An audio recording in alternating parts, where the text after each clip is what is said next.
এই কট যারা নিয়েছেন এই কট জায়েজ আছে, কারণ 1 বিঘা জমিতে 10,000 টাকা বছরে কামাই করা কোনো ব্যাপার না। এই এলাকার অবস্থা আমি জানি না, আমাদের কুষ্টিয়া এলাকায়, কুষ্টিয়া মেহেরপুর চুয়াডাঙ্গাতে অন্তত 1 বিঘা জমিতে 3 বার ফসল হয়। 1 বিঘা জমিতে 20 থেকে 25 মণ ধান হয়। 3 বারে কমপক্ষে 50-60 হাজার টাকা উপায় করা যায়। 20,000 টাকা বাদ দিলেও প্রায় 40,000 থাকে, সেখানে 10,000 টাকা মালিককে দিয়ে দেবেন, অসুবিধা নেই। এই শহর এলাকায় আরো একটু কম নেবেন, এই এলাকায় তো ফসল হয় না, বানে ডুবে যায়।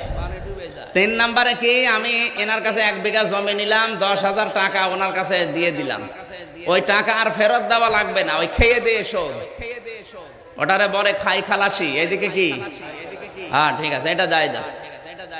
এটা কেউ করে না, লস হবে তো, এটা কেউ করে না। সুদের সাথে